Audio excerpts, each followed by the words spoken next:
India being gifted a seat in the Security Council is the most ridiculous myth. The Security Council was made up of the victors of WW2, and India was nowhere in the scene of demanding, let alone being gifted a seat at the table. If they could just give away a Supreme Court seat, Security Council seat, why can't they gift it to India now when we are a strong country? And so on and so on and so on and so on. And Mr. Nehru was very smart, and he saw the bluff that the US was dangling a carrot, and so on and so forth. So so that's not a question, it's a claim. And this gentleman or person is saying that I am wrong, that the offer I have said that there was an offer there were multiple offers to India of a seat in the UN Security Council, and this person is saying it's a complete myth, and I'm completely mistaken. And Mr. Nehru was a great visionary and smart and all that. All right, fine, okay, if you say so. So what's the evidence that I have? Is there any evidence? Well, let's look at the evidence. Is there any evidence? You don't believe me? It's fine. I get it. You don't believe me. But what about this fine gentleman here? Uh, this is an article from the Hindu, January 10, 2004. It says Nehru declined offer of permanent UN seat. Okay. And read who says this. Jawaharlal Nehru declined a United States offer to India to take the permanent seat on the United Nations Security Council around 1953 and suggested that it be given to China, according to the then United Nations Under Secretary General Shri Shashi Tharoor ji. And that's what Mr. Tharoor has written in his latest book of that time, Nehru, the Invention of India. Yeah.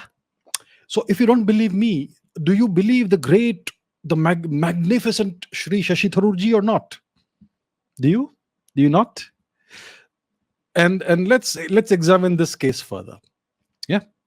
So there is this publication, very prominent and famous publication called the Wilson Center. Yes, the Wilson Center. And this is an article from a few years ago. Not at the coast of China. India and the UN Security Council, 1950, right? So it's about new evidence regarding US proposals to Nehru for joining the United Nations Security Council, and so on. So there was an offer in 1955. So Mr. Tharoor has revealed, like I showed, that there was an offer by the US, by the United States, to Mr. Nehru in 1953. Now there was an offer in 1955 also, which was a Soviet offer. And someone called Nurani wrote a defense of Nehru's decision, and he tried to say that this was just a feeler to test India and so on. But there was an offer in 1955, all right, by the Soviet Union, the USSR. So Mr. Nehru said that the status of the People's Republic of China in the UN should take priority before any consideration be given to the necessary revision of the UN Charter for the admittance of any new permanent members. So he said that even though you're offering it to India, the priority should be first given to China. Then there was also an offer in 1950 from the United States. So 1950 US, 1953 US, 1955 USSR. 3 offers. Yes. And Mr. Nehru said that India, because of many factors, is certainly entitled to a permanent seat in the Security Council. But we are not going in at the cost of China. Yeah.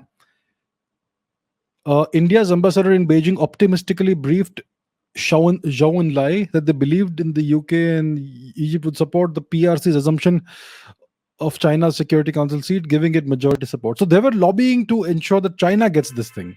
Yeah. That's the kind of thing. Nehru's determined rejection of the US plan to place India in China's seat in the UN Security Council reflected the particular reverence and centrality placed on the UN by what one might call a Nehruvian foreign policy.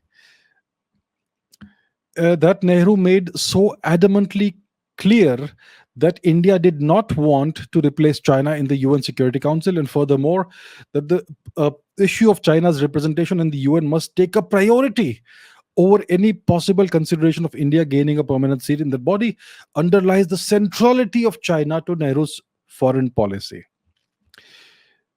Okay, and that's what it was. So this Nehru's response to the US offer underlined Indian agency in its difficult relations with the US. So Mr. Nehru made things very difficult for India by doing all these things.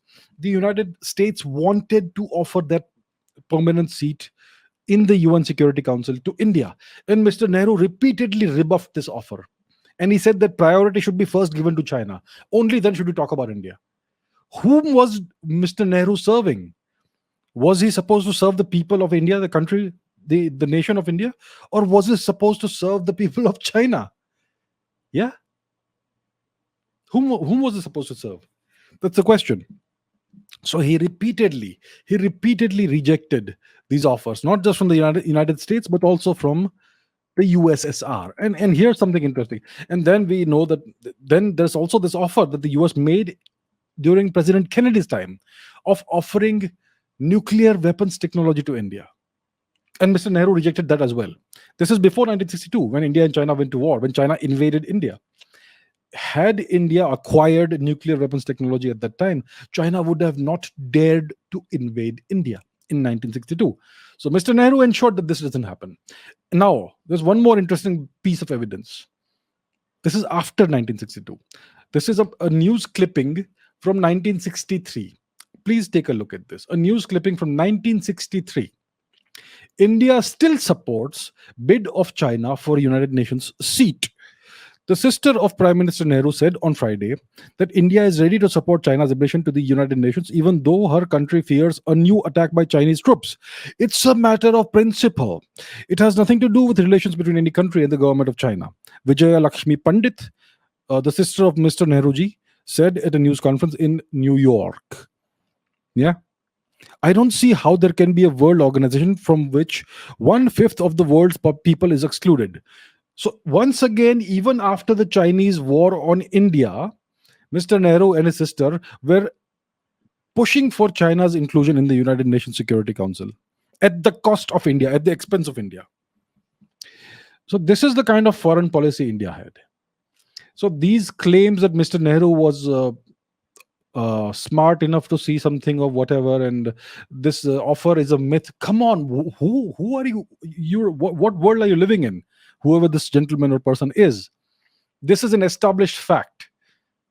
Multiple people, very high-ranking people, have written about this. Mr. Tharoor has written about this. The former president, Mr. Pranab Mukherjee, also wrote about this in his book. Please go and read his book. And also about the Nepal affair. I mean, everything will come out once we start talking about these things. All right. So that's where we are. We cannot deny the fact that Mr. Nehru was a magnificent, multi-talented, great human being, Shri Nehruji. But facts are facts, and facts don't care about anyone's feelings. So there we are. All right.